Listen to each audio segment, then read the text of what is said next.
Hey guys, so here's another update video with PyDisliker. Even though it doesn't look like my previous update videos, that's because I got Photoshop open. I'm gonna write things down. I'm gonna write things down in Photoshop so y'all can see the magic. I might need to get a different brush for this. This feels, I don't know, how's it gonna write? It doesn't write anything because it's white. You know what? I can work with this. I can work with that brush. Alright. And Flying Shark's in the corner. Working on looking over here. This is a still that I made from Reactors Like Cherry 7, which is still in the works. However, its future may vary depending on what happens. But first, I want to just go over some of the previous things that we've been doing. All right, so I'm going to try and rely on community polls more to see if we can actually get a little bit more progress. So I pulled 4 different dating sim, or quote unquote dating sim style games, and I want to see how many people are going to vote, what the comments are, and I want to see. Again, these are just 4 different styles of dating sim games. They're like 4 different genres. I want to see, like, you know, how much of the HuniePop fans would enjoy some of these different games. And it seems like Monster Prom right now is in the lead, with Super Seducer in second, Helltaker in third, and Hatoful Boyfriend in fourth. So I'm probably not going to be playing Hatoful Boyfriend anytime soon. However, poll may change overnight. We'll see. But yeah, I also did another community poll earlier, and this was just this was directly about HuniePop 2. So it gave me, this was like my my trial stage. Okay, just a generic HuniePop 2 poll. Which HunieCam Studio exclusive character would you have wanted to see? And we got 19 votes in that. So it gives me a good idea of, like, okay, what base of the HuniePop 2 fans would actually vote in the polls. So about half voted in the dating sim style poll, which is good. And that kind of gives me an idea of how many people that watch the HuniePop 2 videos would watch one of the dating sim videos. And again, you cut that in half, and then you cut that in half again, you might get a quarter of the results. I mean, let's just say that 350 is like my average for a HuniePop video. What's a quarter of 350? I actually don't know. I can't do that off the top of my head. I think like 175 or something. 125? Something around there. Somewhere in between, like,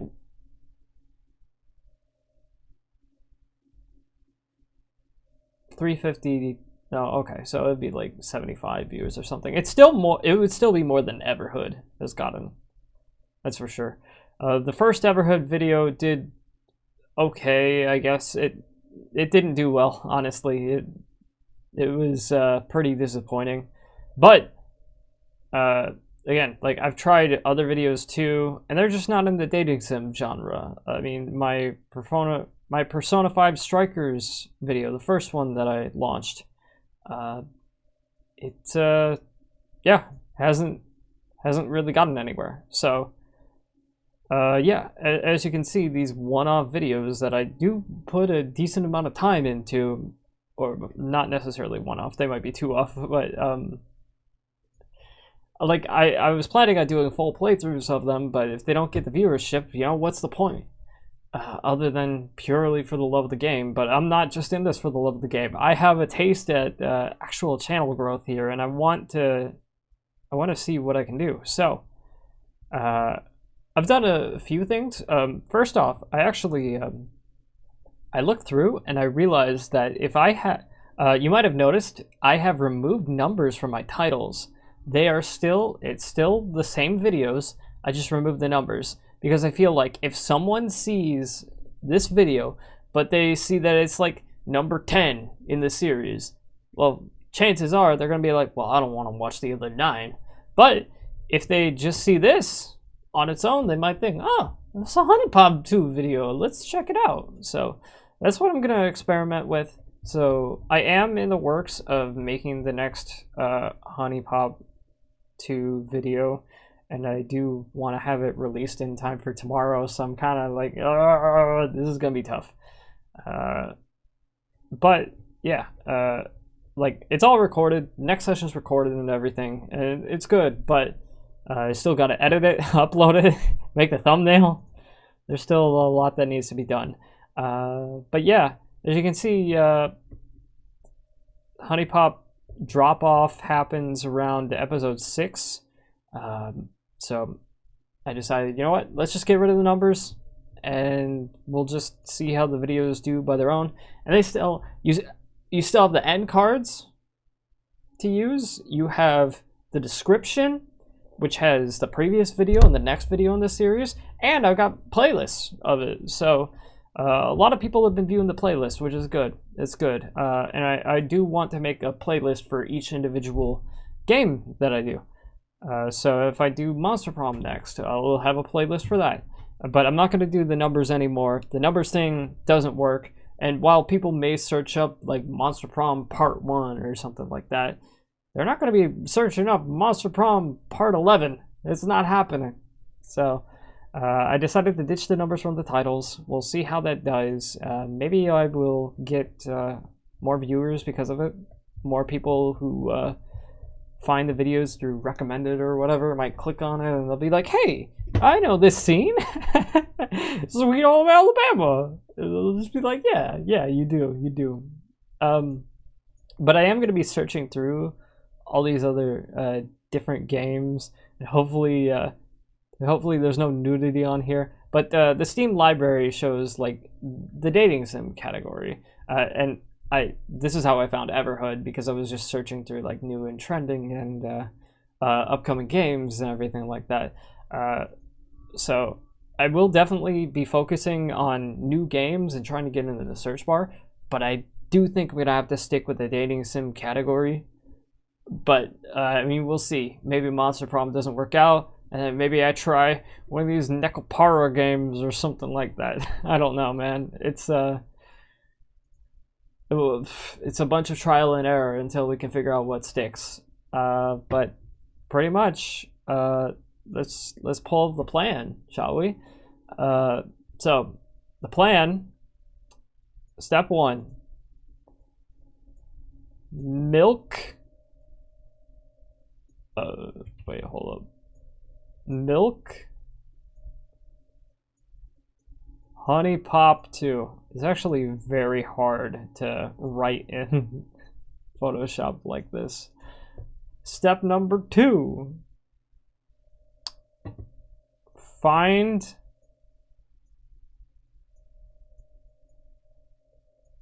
You're gonna have to bear with me for a second. I'm gonna have to find my niche.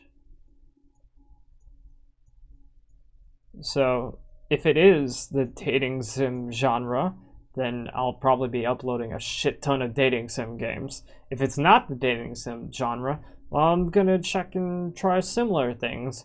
I do have a HunieCam Studio challenge video in the works, and I did a HunieCam Studio live stream, which did very well. I was very happy about the results of that. So, again, there's things that I can work with. I got information. I just got to figure out how to use it properly, and that's what I'm currently in the process of doing. And step 3, you just gotta milk niche, like how I was milking HuniePop 2. I'm just gonna stick to it. And 4 is pretty much cut fluff. We'll call it fluff.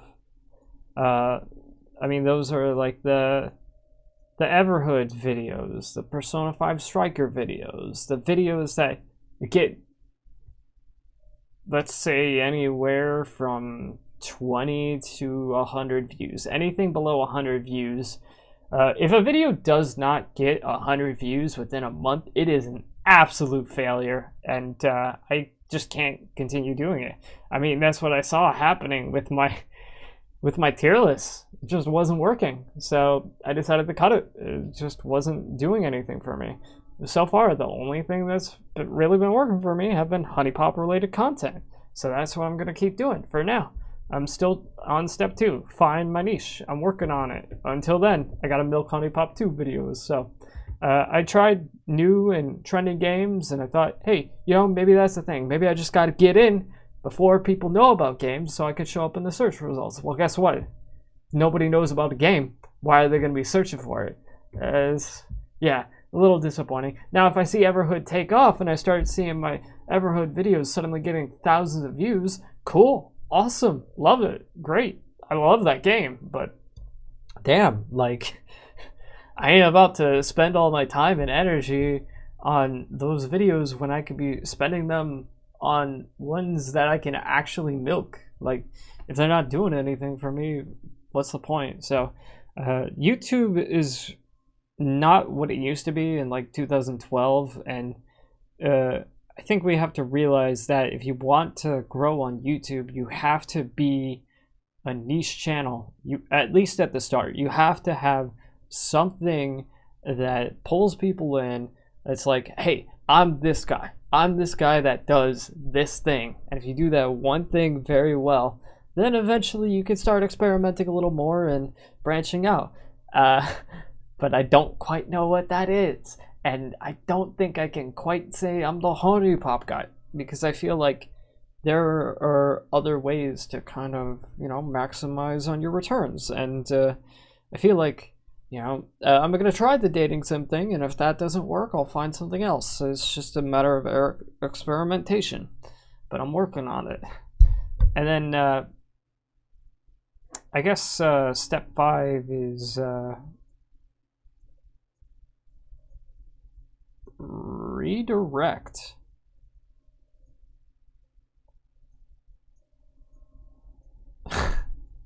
My mouse is terrible right now, but essentially redirect. So oh boy, you gotta love that R. That is an awful R. Hold up, I have to get rid of that. It is terrible. That's a terrible R, and it's distracting me. Okay, redirect. So what do I mean by redirect? Well, for all the fluff that's on the channel, I'm still gonna want to make fluff. It's just a matter of where do I put it. If it's not doing it well on YouTube, well, guess what? I have a second channel. I can put stuff there. I have a Twitch channel. I can live stream other video games. You know, if people want to watch me for me, well, guess what? There's other places to do it. I could even live stream on YouTube, and guess what? It's a one-off thing. It'll show up. I can unlist the live stream archive afterwards, and you know, they don't have to mess around with it. So I'm working on it. But you know, there's other avenues and there's other resources out there that can allow me to redirect my creative energy. So what does that mean for projects like Reactors Like Cherries 7? It probably means it's going to end up on a second channel. I don't have any other way to say this. It's you know, like, I love the Reactors Like Cherries series, and I love watching reaction videos, and I love filming reaction videos to the spin-offs. They're amazing, they're wonderful, but it's not going to do my channel any good to keep it on there. So I have decided to go with this strategy and see what works. And again, this is not necessarily set in stone. This is just kind of like what I'm working with right now, and I'm experimenting, and I'm trying to make good content, and I want to make content that people are watching. And if I'm gonna do that, I'm gonna have to find a way to turn this into this, and then eventually, you know, if I grow the YouTube channel, I can redirect people to other things that I'm passionate about. But until that happens, just kind of gotta deal with it. And people have been asking me, hey, why aren't you streaming on Twitch? Well, I'm not streaming on Twitch because I'm trying to do this. I'm trying to work on the YouTube channel. I'm trying to turn it into something magical. It's going to take a while. It is a struggle, but boy, I know the payoff's going to be worth it. I know it. I've put so much time and energy into learning about YouTube and into learning about how to grow and into learning about all the different techniques that it takes to expand your channel and build something, to grow a community, to turn it into something from the ground up. And now I get it. And I'm still working on it. I still have to refine things around the edges, and I think the fine niche thing and honestly the milk niche part is going to be constantly evolving. But until I can get to step 2, I can't do any of this other shit. I mean, I can cut fluff, but again, like, how do I know what's fluff unless I find my niche? And that's what I'm working on. So, alright, thank you so much for watching this update video. I really appreciate it. HuniePop 2 has been very good to me, and I am just working and trying, and we'll keep at it. We gotta persist, because if I don't, who will? Anyway, take care, guys. We'll see y'all later. Peace out. Love y'all. Bye-bye.